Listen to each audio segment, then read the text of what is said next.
Bonjour à tous et bienvenue à ce webinaire consacré aujourd'hui au public des infirmiers libéraux.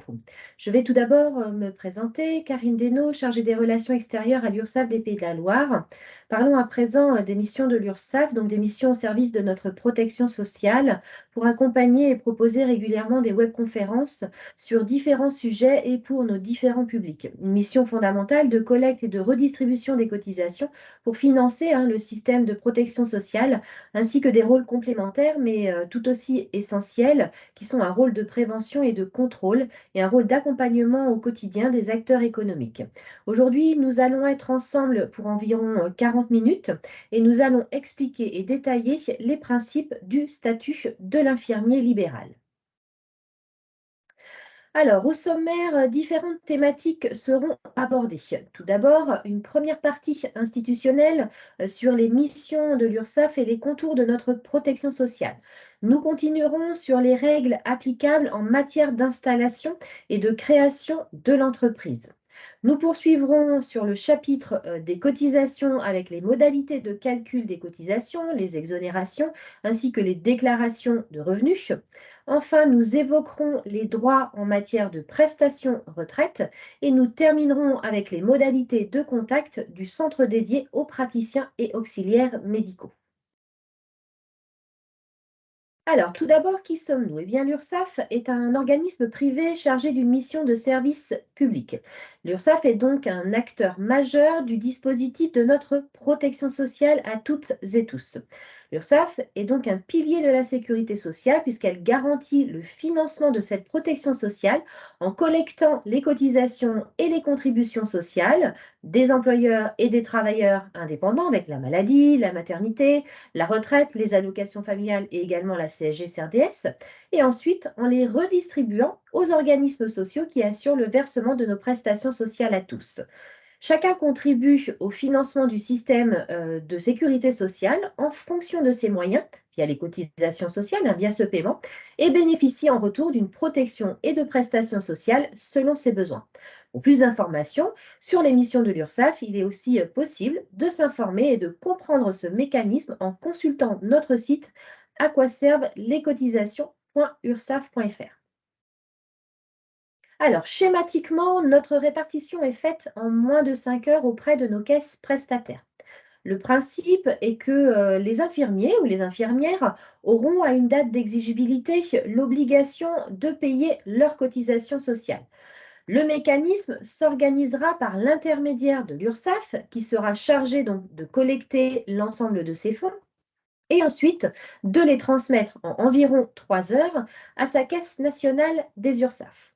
Ensuite, notre Caisse nationale des URSSAF les reversera presque immédiatement, environ 1 heure, et fera la répartition des sommes auprès des différents organismes destinataires et prestataires tels que les caisses d'allocation familiale, les caisses de retraite, les caisses primaires d'assurance maladie, afin que nous puissions là aussi bénéficier toutes et tous du versement de nos prestations sociales.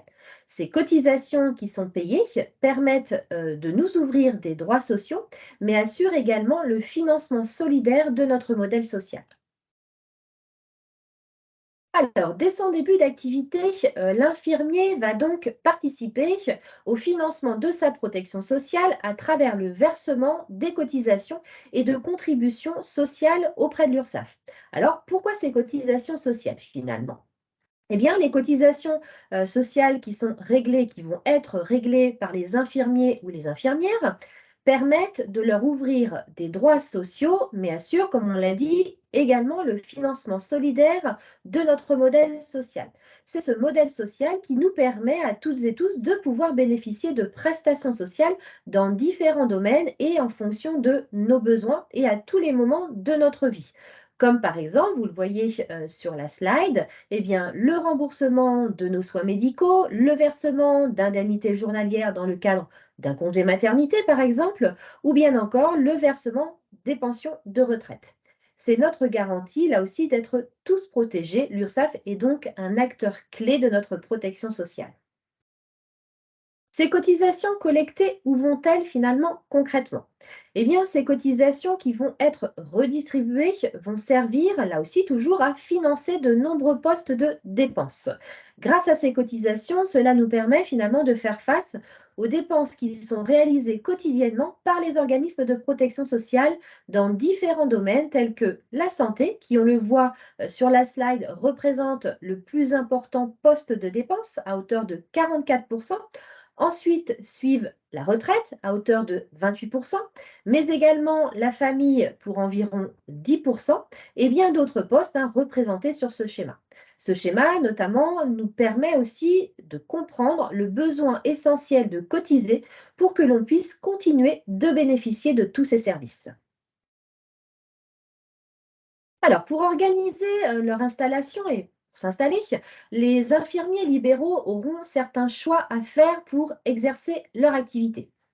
Suite à cette installation, l'URSSAF sera présente pour être aux côtés des infirmiers libéraux et tout au long de la vie de leur entreprise, dans le but finalement de les accompagner dans leurs démarches, comme l'inscription, la déclaration des revenus par exemple, ou bien le paiement de leurs cotisations, leurs droits aux exonérations, etc. Mais aussi pour leur proposer des solutions, car en cas de difficulté, eh bien peut-être qu'on aura besoin de répondre à toutes leurs questions. En effet, alors il faudra que le professionnel de santé prenne des décisions importantes, à commencer par le choix de son exercice, libéral ou en contrat de remplacement. S'il choisit le libéral, dans ce cas, il devra décider s'il exerce seul ou avec des associés. Dans cet exercice, en mode libéral, il devra ensuite faire le choix de la forme juridique de son entreprise. Opte-t-il pour une entreprise individuelle ou bien pour une société? Et si c'est une société, quelle forme de société va-t-il prendre? Car pour chaque forme juridique, finalement, il existe une organisation qui va être différente.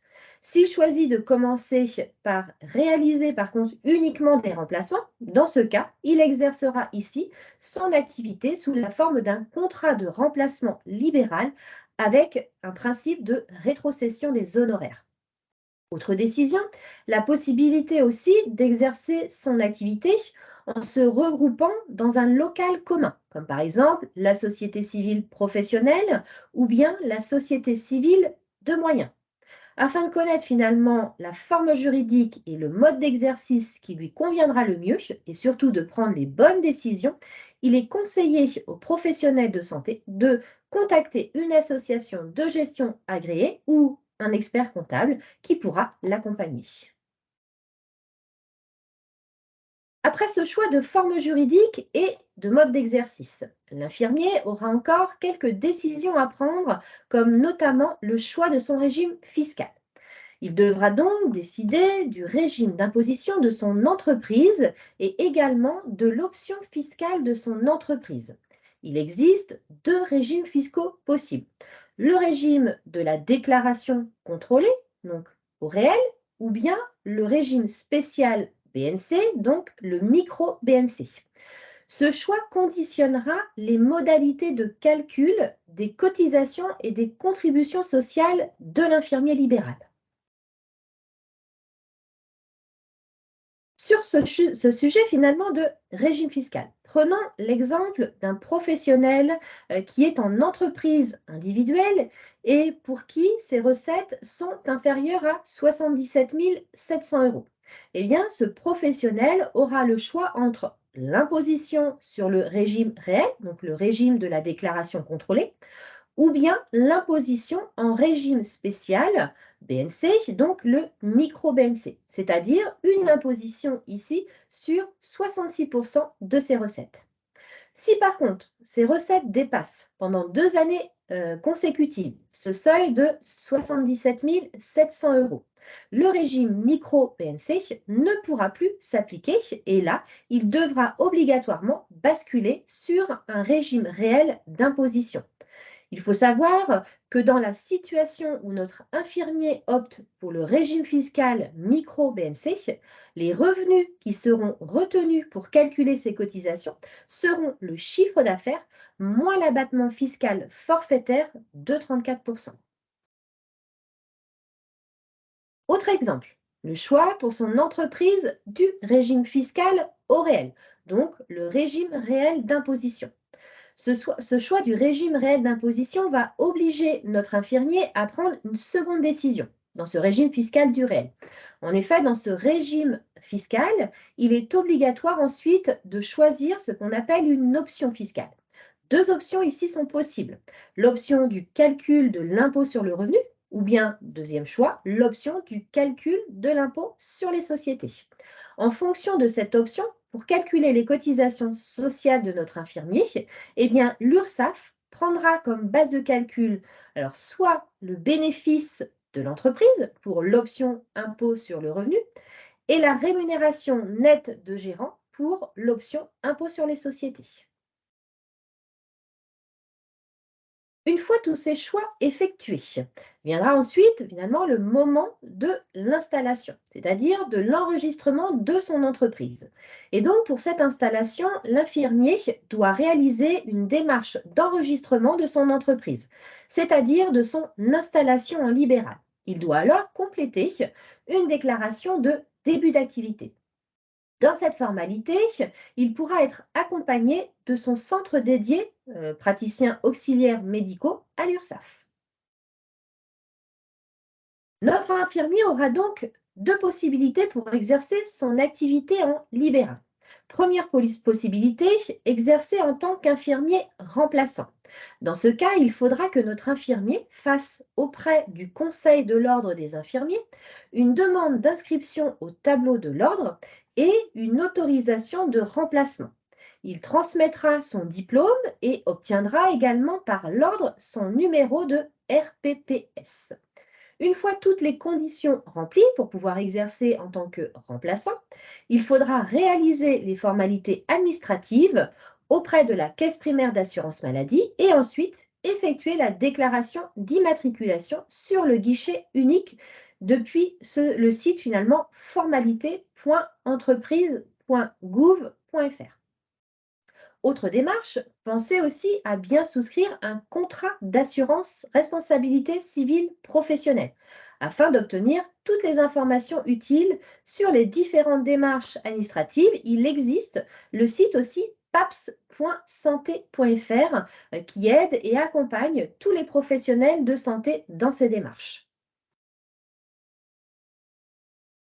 S'installer en tant que libéral. Ici, pour enregistrer leur activité, les infirmiers doivent préalablement à toute formalité finalement s'inscrire là aussi auprès de l'ordre des infirmiers en transmettant leur diplôme afin d'obtenir également le numéro RPPS. Ensuite, il leur faudra aussi contacter leur caisse d'assurance maladie pour effectuer leurs formalités administratives liées à la création de leur cabinet. Et après cet enregistrement auprès de la caisse primaire d'assurance maladie, il faudra réaliser la déclaration d'immatriculation sur le nouveau portail, le portail créé depuis le 1er janvier 2023. Ce guichet unique est accessible depuis le site formalité.entreprise.gouv.fr. Depuis cet environnement sécurisé, mis en place par l'INPI, les infirmiers pourront effectuer toutes leurs démarches, donc création, modification, radiation de leur entreprise. Il sera nécessaire de créer un compte et une fois ce compte créé, eh bien, notre professionnel pourra suivre l'évolution du traitement de son dossier depuis un tableau de bord. Suite à cette inscription, l'entreprise sera inscrite au registre national des entreprises, qu'on appelle le RNE, qui remplace dorénavant les registres et répertoires existants auparavant. Tous les organismes recevront les informations nécessaires pour valider les démarches, donc l'INSEE, les impôts, la Carpinco et bien sûr la Caisse primaire d'assurance maladie et aussi l'URSSAF. Là aussi, le site paps.santé.fr est accessible pour avoir toutes les informations utiles sur les différentes démarches administratives. Une fois l'inscription réalisée, les informations sont donc transmises à l'INSEE. Il faut savoir que c'est l'INSEE qui est l'organisme compétent pour attribuer le numéro d'identification unique de l'établissement, le SIRET, et également le code APE, désignant l'activité principale de l'entreprise. C'est donc l'INSEE qui adressera à notre professionnel de santé son avis de situation ou sur lequel finalement il y aura inscrit son numéro de SIRET et son code APE. Il est indispensable de garder ce justificatif qui permet de rendre officielle l'ouverture de l'entreprise. La déclaration de début d'activité est donc le point de départ des obligations sociales, fiscales et comptables. Une fois toutes les conditions remplies pour exercer l'activité et l'inscription finalisée, l'affiliation à l'URSSAF est automatique. En effet, après cette démarche d'immatriculation qui sera réalisée, eh bien, l'infirmier sera identifié à l'URSSAF avec un compte travailleur indépendant pour calculer les cotisations dont il va être redevable suite à son installation en libéral ou bien en tant que remplaçant. Dès la réception de la notification d'affiliation à l'URSSAF, il sera donc indispensable de créer son espace sur ursaf.fr pour suivre finalement sa situation et accéder aux différents documents en toute simplicité. Choisir aussi les modalités de paiement et effectuer la déclaration de revenus professionnels. Dans les 90 jours suivant le début de l'activité, l'URSSAF envoie un premier échéancier indiquant le montant des cotisations et contributions sociales. Les cotisations sociales qui sont calculées et appelées sont les cotisations d'allocation familiale, la cotisation d'assurance maladie, maternité, paternité, les cotisations indemnités journalières, la contribution aux unions régionales des professionnels de santé, la contribution formation professionnelle et ainsi que la CSG-CRDS. Toutes ces cotisations, comment vont-elles être calculées et appelées? D'une manière générale, les cotisations sociales sont calculées à titre provisionnel sur le revenu annuel de l'activité non salariée de l'avant-dernière année ou bien sur un revenu annuel estimé de l'activité non salariée et ensuite sont régularisées au moment de la déclaration du revenu annuel définitif du professionnel de santé. Alors, ce revenu annuel qui sert de calcul aux cotisations correspond alors au chiffre d'affaires diminué de l'abattement fiscal forfaitaire de moins 34% pour les professionnels en régime micro-BC, au résultat annuel, c'est-à-dire au bénéfice annuel de l'entreprise, c'est-à-dire chiffre d'affaires diminué des charges pour les indépendants ayant choisi le régime fiscal du réel, avec une option ici du calcul de l'impôt sur le revenu, et à la rémunération annuelle nette du dirigeant pour ceux qui ont choisi le régime fiscal du réel, mais là ici avec une option du calcul de l'impôt sur les sociétés. Ce bénéfice annuel, ou bien cette rémunération annuelle du dirigeant, sera multiplié par les taux de cotisation auxquels sont redevables les professionnels de santé, et le résultat de cette multiplication correspondra au montant de leur cotisation annuelle. Alors, cependant, il existe une particularité au début de l'activité. En effet, à son début d'activité, les cotisations dont va être redevable notre infirmier au titre des 2 premières années d'activité sont calculées à titre provisoire, sur une base forfaitaire, identique pour tous les organismes de protection sociale. Néanmoins, finalement, le professionnel de santé aura la possibilité de fournir à l'URSSAF une estimation de son revenu annuel et dans ce cas, il pourra nous transmettre ce revenu estimé et l'URSSAF alors calculera ses cotisations de l'année sur ce revenu estimé. Ensuite, le principe est que ces cotisations sont régularisées annuellement au moment de la fourniture du revenu définitif et nous invitons finalement donc les professionnels à transmettre dès qu'ils le peuvent cette estimation de revenus afin d'éviter des régularisations importantes. Nous allons justement expliquer ce mécanisme d'appel provisoire et de régularisation par un schéma et un exemple sur la slide qui va suivre. Alors, pour expliquer justement ce fonctionnement de calcul, prenons l'exemple d'un professionnel de santé qui s'est installé au début du mois de janvier de cette année 2023. L'URSSAF lui adresse sa notification d'appel de ses cotisations de l'année 2023. Cet appel lui sera adressé dans un délai des 90 jours qui suivent sa date de début d'activité. Pour sa première année d'activité, donc l'année 2023, il faut savoir que ces cotisations seront des cotisations forfaitaires de début d'activité calculées à partir d'un revenu forfaitaire. Donc, nous sommes bien sur des cotisations provisionnelles sur une base forfaitaire pour toute l'année 2023.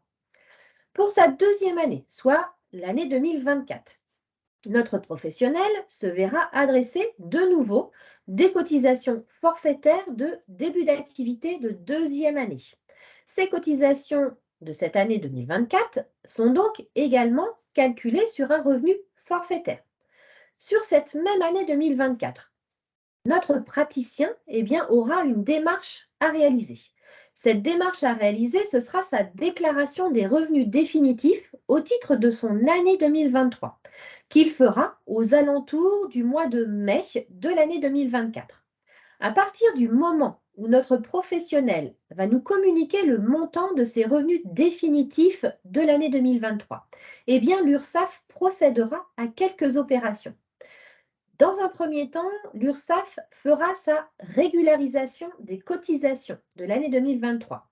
Ici, nous allons revenir sur les cotisations qu'il a payées en 2023. Donc, nous allons comparer ce que notre professionnel a versé en provision sur cette année finalement. On compare bien ce montant de cotisations payées sur ce qu'il aurait dû finalement réellement payé par rapport à son revenu réel. Donc, il s'est réellement dégagé sur cette année 2023.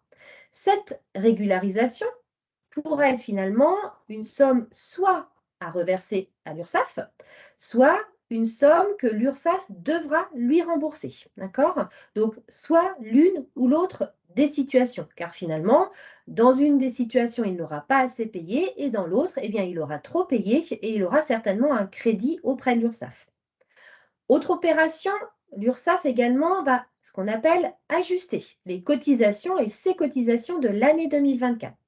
Cet ajustement, finalement, il va consister à recalculer les échéances qui vont rester dues, donc les échéances restantes de l'année 2024 sur le revenu déclaré de l'année 2023, qu'il vient finalement de nous transmettre et de nous communiquer via sa déclaration de revenus.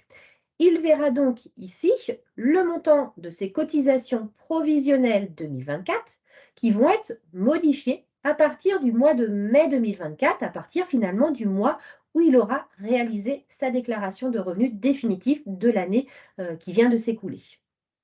Et enfin, dernière opération qui sera réalisée, nous allons l'informer, donc au niveau de l'URSSAF, sur un prévisionnel de ses cotisations pour l'année 2025 qui seront calculées sur le revenu qu'il nous aura transmis et donc le revenu définitif de l'année 2023.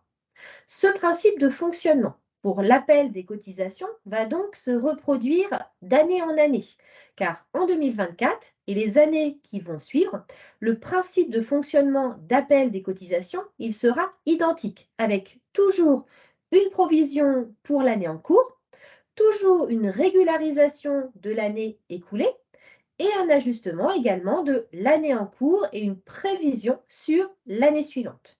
Ce mécanisme de calcul et d'appel de cotisation à l'URSSAF est un mécanisme par contre qui peut être modifié, puisque finalement nous pouvons et nous invitons les professionnels de santé à fournir, dès qu'ils vont le pouvoir, une estimation de leurs revenus réels pour que on puisse, nous en URSSAF, calculer des cotisations au plus près de la réalité du revenu réel qu'ils vont se dégager et éviter aussi ces régularisations qui peuvent souvent fragiliser la trésorerie de l'activité libérale et surtout aussi générer des difficultés financières. Nous allons à présent détailler chaque cotisation qui sera appelée en commençant par les cotisations allocation familiale. Alors, cette cotisation, allocation familiale, est calculée en fonction des revenus de l'activité non salariée. Le taux de cotisation est progressif, c'est-à-dire un taux de cotisation entre 0 et 3,10%. Par exemple, pour des revenus inférieurs à 48 391 euros, le taux sera à 0. Dans ce cas, il n'y aura aucune cotisation d'allocation familiale due par notre praticien. Ensuite, plus le revenu est conséquent, plus le taux appelé sera important aussi et se rapprochera des 3,10%. Cette cotisation, il faut savoir qu'elle est due sur les revenus conventionnés nets de dépassement d'honoraires et sur les revenus autres et les revenus de dépassement d'honoraires. Parlons maintenant de la cotisation, plutôt de la contribution CSG-CRDS. Cette contribution est calculée, alors là, sur les revenus d'activité non salariés auxquels on va ajouter les cotisations personnelles obligatoires. Ces cotisations personnelles obligatoires, ça va être la maladie, la maternité, la retraite, l'invalidité, le décès et les allocations familiales. Le taux appliqué ici, il est de 9,70%. Par exemple, la contribution annuelle de la CSG-CRDS pour la première et deuxième année d'activité, elle sera de 811 euros. Et pourquoi? Parce qu'elle va être calculée sur un revenu provisoire forfaitaire. Et ensuite, la troisième année, eh bien, le montant de cette cotisation, le calcul va se faire finalement sur la base des derniers revenus déclarés et le montant variera en fonction de ces revenus déclarés. Alors, les professionnels libéraux, finalement, de santé, sont représentés par des unions régionales des professionnels de santé. Ces unions sont financées par une contribution recouvrée par l'URSSAF. C'est ce qu'on appelle la contribution aux unions régionales des professionnels de santé, ou plus communément la CURPS. Cette contribution est due et donc calculée finalement annuellement sur la base du revenu d'activité. Le taux de cette contribution, il est de 0,10%. L'URSSAF va procéder là aussi à un calcul provisoire de cette contribution de l'année en cours sur la base du revenu de l'année N-2, puis ensuite effectuera une régularisation en fonction des revenus réels de l'année en cours. Lorsque l'activité du professionnel débute, le revenu n'étant pas connu, eh bien, la CURPS est calculée à titre provisionnel sur une base de revenus forfaitaires durant ces 2 premières années d'activité. Et le montant, il sera de 9 euros. Cette contribution est d'un montant maximal de 220 euros en 2023.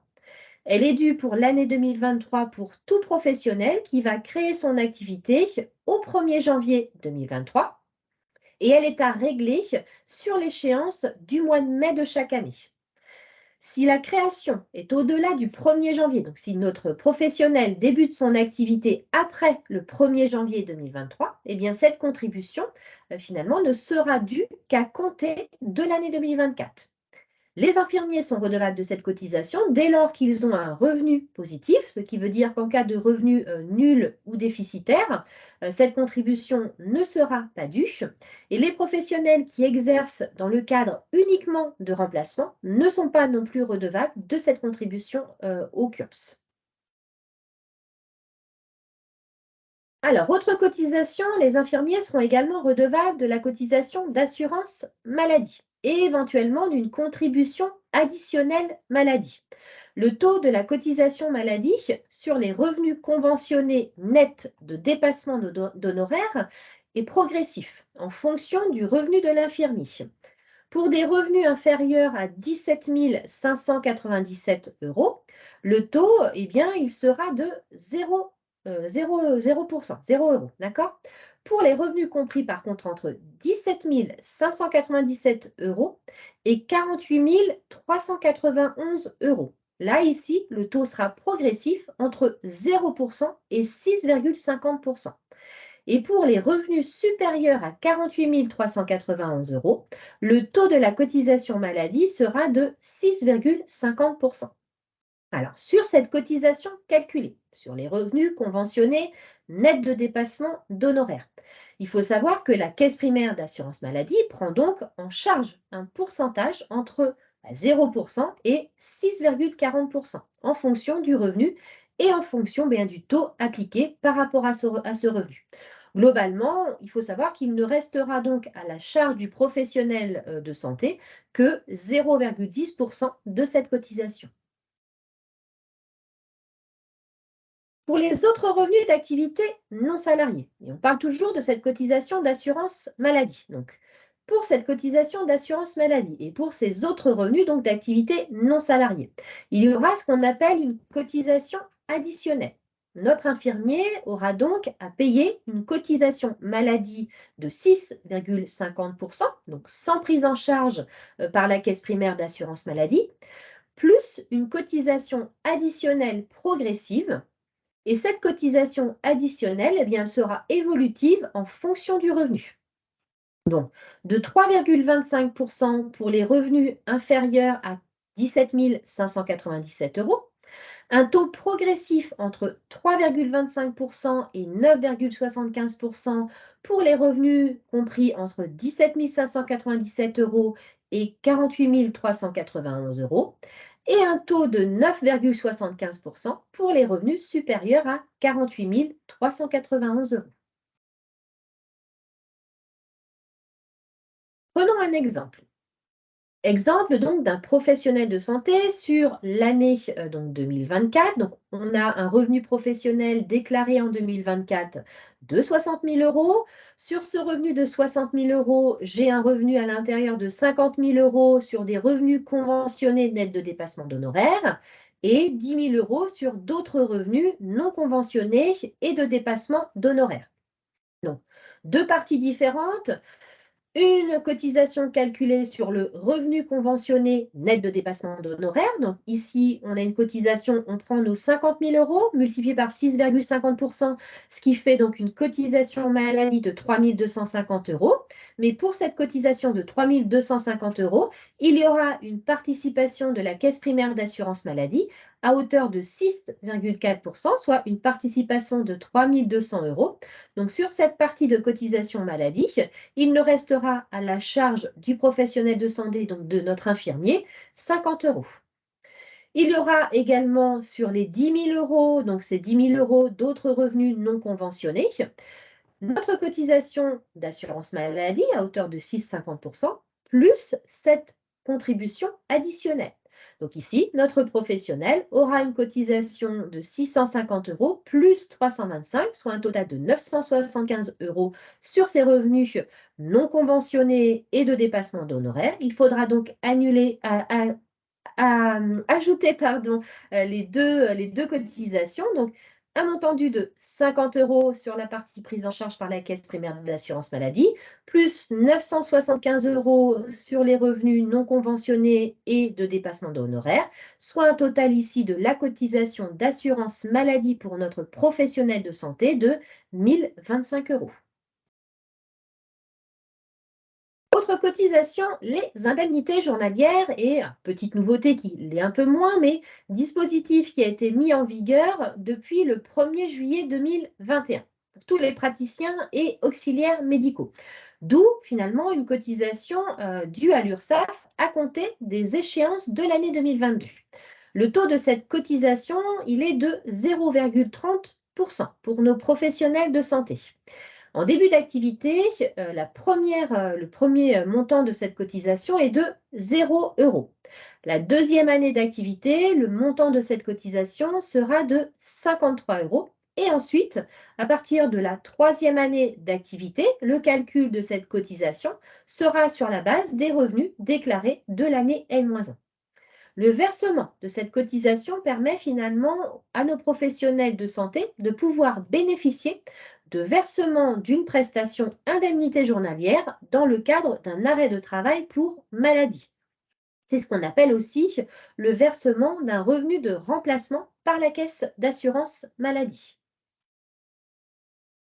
Il y aura également à prévoir une contribution à la formation professionnelle, qu'on appelle aussi CFP. L'assiette de calcul de cette contribution correspond à 0,25% du plafond annuel de la sécurité sociale. La contribution formation professionnelle 2023 est d'un montant de 110 € pour toute l'année. Si le praticien a un conjoint et que finalement son conjoint opte pour le statut de ce qu'on appelle le conjoint collaborateur, eh bien le taux de la contribution formation professionnelle, il sera fixé à 0, il sera majoré et il sera de 0,34%, soit un montant de la contribution formation professionnelle de 150 € pour l'année. Ce conjoint, du coup, eh bien, il pourra bénéficier de la formation professionnelle après avoir payé cette cotisation. Eh bien, finalement, le praticien et le conjoint collaborateur pourront disposer d'une attestation en ligne dans l'espace personnel, hein, donc sur le compte en ligne ursap.fr. Cette attestation est vraiment indispensable parce que pour faire une demande de formation auprès de l'organisme de formation, il sera absolument nécessaire d'avoir cette attestation qui justifie le fait d'avoir bien cotisé cette contribution formation professionnelle. Et pour toute information complémentaire aussi sur la formation, l'organisme gestionnaire, il est le FIFPL, donc ce qu'on appelle le Fonds interprofessionnel de formation des professionnels libéraux. Et donc, il est conseillé de consulter le www.fifpl.fr. Pour toutes ces cotisations, alors que l'on vient finalement de détailler les unes après les autres, il faut savoir que l'infirmier pourra bénéficier à son début d'activité d'une exonération d'une partie de ses cotisations, ce qu'on appelle l'ACRE, l'aide à la création et à la reprise d'entreprise. Alors, pour cette aide, l'infirmier n'a pas de demande à effectuer. Il va bénéficier d'une exonération d'une partie de ses cotisations pendant les 12 mois qui vont suivre son début d'activité. Il faudra que l'infirmier n'ait pas, bien évidemment, bénéficié de l'ACRE depuis 3 ans. Cette période, finalement, de 3 ans, elle va se situer entre la fin de cette exonération et la date de création de l'entreprise ou la date de début du remplacement. Et également, il faudra que notre infirmier, finalement, il ait le contrôle effectif de son entreprise, de l'entreprise créée ou reprise, quelle que soit finalement la forme juridique et le statut du chef d'entreprise. Les avantages de cette aide, donc de cette exonération partielle de cotisation, vont faire que l'infirmier sera exonéré des cotisations maladie, allocation familiale et retraite de base. Le professionnel ne restera redevable que de la retraite complémentaire, l'invalidité décès, l'avantage social vieillesse, la contribution formation professionnelle, la CSG-CRDS et la CURPS. La nature de l'exonération va être donc différente en fonction du revenu. On pourra donc observer finalement une exonération totale des cotisations concernées ou une exonération dégressive ou encore pas d'exonération du tout. Globalement, plus le revenu va se rapprocher du plafond annuel de la sécurité sociale, qui est dorénavant à 43 992 €, eh bien, moins l'exonération sera importante, voire nulle. Après ce détail des cotisations à verser, et cette exonération, finalement, ACRE aide à la création et reprise d'entreprise. Nous allons vous montrer une simulation de cotisation pour un infirmier en début d'activité. Alors, ces cotisations de début d'activité seront calculées, comme on l'a dit tout à l'heure, sur un revenu forfaitaire de 8 358 €. Ce qui fait, à titre d'exemple, un total provisionnel sur notre simulation là à l'écran, donc un total provisionnel de cotisation URSSAF pour la première année de 930 €. Pour la deuxième année, 983 €. Et on voit bien que pour la première année, on va pouvoir bénéficier de l'ACRE, donc de l'aide à la création et reprise d'entreprise. Sans les cotisations retraite, hein, parce que les cotisations retraite sont directement demandées par la Carpinco. L'URSSAF, finalement, il faut savoir qu'elle accompagne et qu'elle s'adapte aux évolutions de l'activité des professionnels et dès la première année, en cas de variation du revenu à la hausse ou à la baisse, nous conseillons de demander à tout moment un recalcul des cotisations provisionnelles à partir de cette estimation du revenu de l'année en cours, ce qui évitera, un petit peu comme on l'a dit tout à l'heure, les régularisations importantes sur l'année suivante. Alors, pour la cotisation retraite, si on parle un petit peu de cette cotisation retraite, qui sera là par contre à régler directement auprès de la Carpinco. Il faudra ajouter environ 3 017 € pour la première année d'activité et 3 861 € pour la deuxième année d'activité. Il faut bien préciser que cette cotisation retraite n'est pas appelée par l'URSSAF. L'infirmier recevra 2 appels de cotisation différents, un de l'URSSAF et un de la Carpinco. Les professionnels ont la possibilité donc de faire ce qu'on vient d'aborder, une simulation de leur cotisation sur le site www.mon-entreprise.ursaf.fr. Si on parle également un petit peu de la Carpinco, alors sur le régime complémentaire, la cotisation va comprendre une part forfaitaire de 1 944 € et une part proportionnelle aux revenus lorsque ces derniers seront connus. L'assiette et le taux de la part proportionnelle seront fixés chaque année par décret.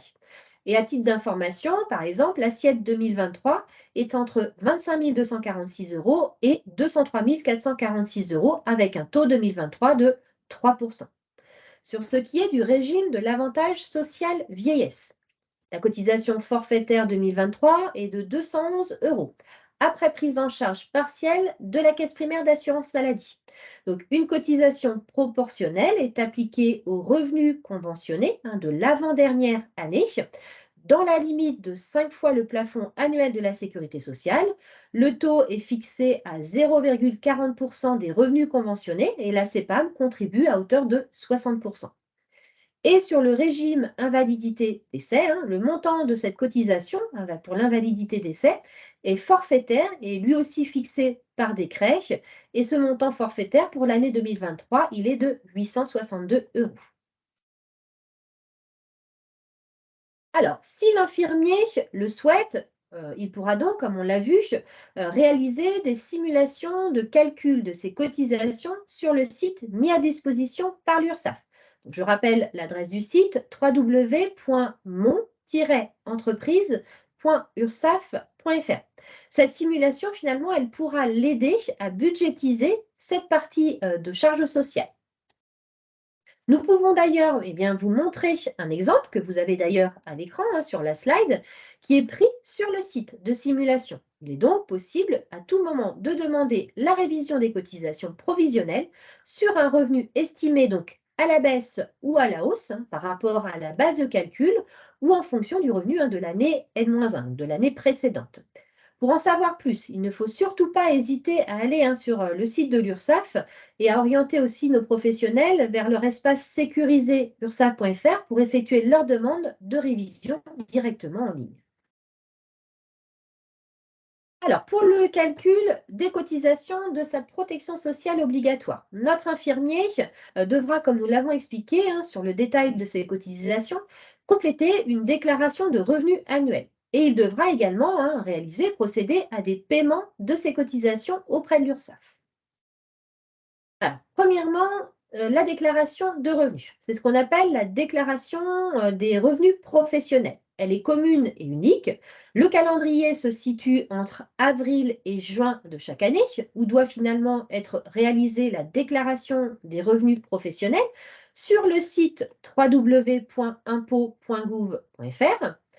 Une seule déclaration pour l'ensemble des cotisations sociales, puisqu'on va y intégrer la vieillesse et l'invalidité décès sur cette même déclaration.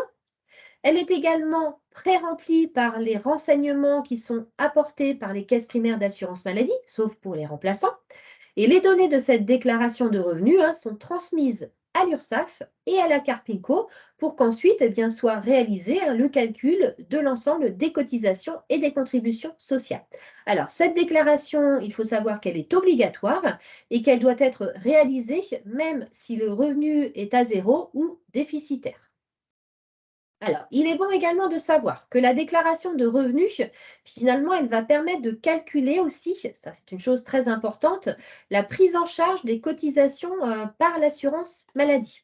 Et en l'absence de cette déclaration à l'URSSAF, eh bien, l'organisme et l'organisme de retraite, finalement, ces deux organismes pourront effectuer le calcul des cotisations sur une base fixée forfaitairement. Dans ce cas, le professionnel de santé, il ne va pas pouvoir bénéficier de prise en charge, donc il n'y aura aucune prise en charge de ses cotisations et il n'y aura pas non plus d'exonération de ses cotisations sociales.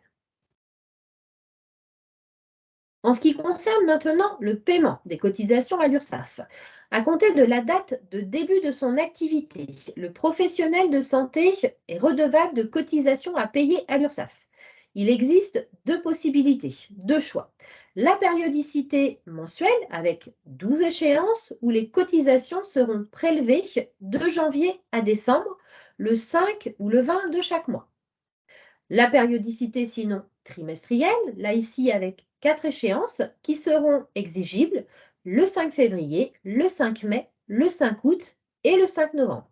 Avec ici plusieurs modes de paiement. On aura comme possibilité de paiement le prélèvement automatique, le télépaiement ou bien le paiement par carte bancaire. Il est important là aussi d'adhérer au service en ligne sur ursaf.fr car en se connectant à leur espace, les professionnels finalement pourront tout faire en ligne.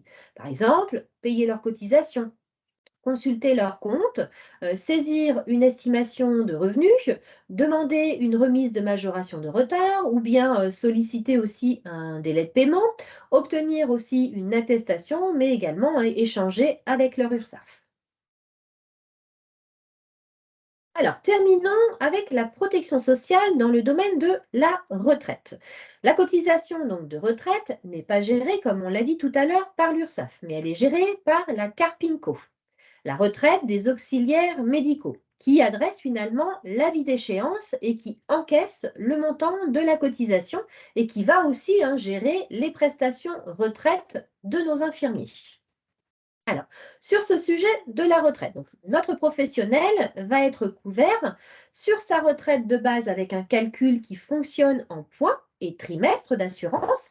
Et là, il faut consulter bien évidemment le site carpinco.fr. Sur sa retraite complémentaire obligatoire, ce sera la Carpinco qui va gérer son régime complémentaire de manière autonome. Elle va donc fonctionner en points. Et là aussi, il est conseillé de consulter directement le site de la carpinco.fr. Sur le sujet de l'invalidité d'essai, il y aura également une protection sur le risque invalidité d'essai. Et bien, en cas d'incapacité ou d'invalidité, cela va fonctionner par des classes de cotisation de décès. Et donc, il faut aussi consulter les modalités sur le site carpinco.fr. Et il est aussi possible pour notre professionnel d'opter pour une retraite complémentaire facultative. Et dans ce cas, bien finalement, les cotisations de retraite facultative versées dans le cadre de ce qu'on appelle un PER sont déductibles du bénéfice imposable dans certaines limites. Alors, pour toutes ces informations sur la retraite de base, la retraite complémentaire, l'invalidité d'essai et la retraite complémentaire facultative, vous pouvez retrouver toutes les modalités de calcul sur le site, bien évidemment, de la Carpinco, www.carpinco.fr. Alors, pour tous ces renseignements, on vous conseille d'ailleurs de contacter directement la Carpinco sur le sujet de la retraite et on vous met d'ailleurs l'adresse courrier pour adresser toutes les demandes de nos professionnels de santé, donc plutôt nos infirmiers qui sont des auxiliaires médicaux. Nous allons donc terminer ce webinaire en rappelant les différents contacts proposés à tous les praticiens et auxiliaires médicaux conventionnés. Donc, nous vous rappelons qu'un centre dédié à tous les professionnels de santé a été mis en place depuis le 1er janvier 2020. Donc, dorénavant, il n'y a plus qu'un seul interlocuteur pour l'ensemble des démarches liées à l'activité professionnelle. La mise en place finalement de ce centre dédié permet à tous les praticiens et auxiliaires médicaux, ce qu'on appelle les PAM, d'établir une relation personnalisée avec un conseiller. Grâce finalement à ce centre dédié, le professionnel va pouvoir disposer bien d'un conseiller personnalisé expert sur les sujets de son entreprise pour assurer la gestion du compte URSSAF, d'un numéro également de téléphone réservé aux praticiens, un service gratuit, d'un chatbot pour informer et répondre aux différentes questions, d'un live chat également pour apporter des réponses personnalisées aux différentes questions, d'une adresse postale aussi spécifique, située à Montreuil. À souligner aussi la possibilité, si nos professionnels, donc nos praticiens le souhaitent, de demander également un rendez-vous par visioconférence avec l'un de nos experts, mais également des rendez-vous téléphoniques ou bien physiques. Et pour les caisses primaires d'assurance maladie, de ne pas hésiter à utiliser le portail qui vous est dédié pour transmettre toutes vos demandes à l'URSSAF et avoir un retour et une réponse à vos questions dans les meilleurs délais. Alors, nous vous rappelons également que vous pouvez retrouver toute notre réglementation, les fiches pratiques, les actualités sur le site ursaf.fr. Également, nous retrouver sur Twitter, LinkedIn, sur notre chaîne YouTube également, et également sur TikTok. Nous arrivons donc à la fin de la présentation. Nous espérons que cet accompagnement a répondu à vos attentes, et qu'il vous facilitera surtout c'est les démarches et la compréhension du principe de calcul des cotisations de nos infirmiers auprès de l'URSSAF. Nous vous souhaitons une très bonne continuation ainsi qu'une excellente journée et à bientôt pour de nouveaux webinaires organisés en région. Merci, au revoir.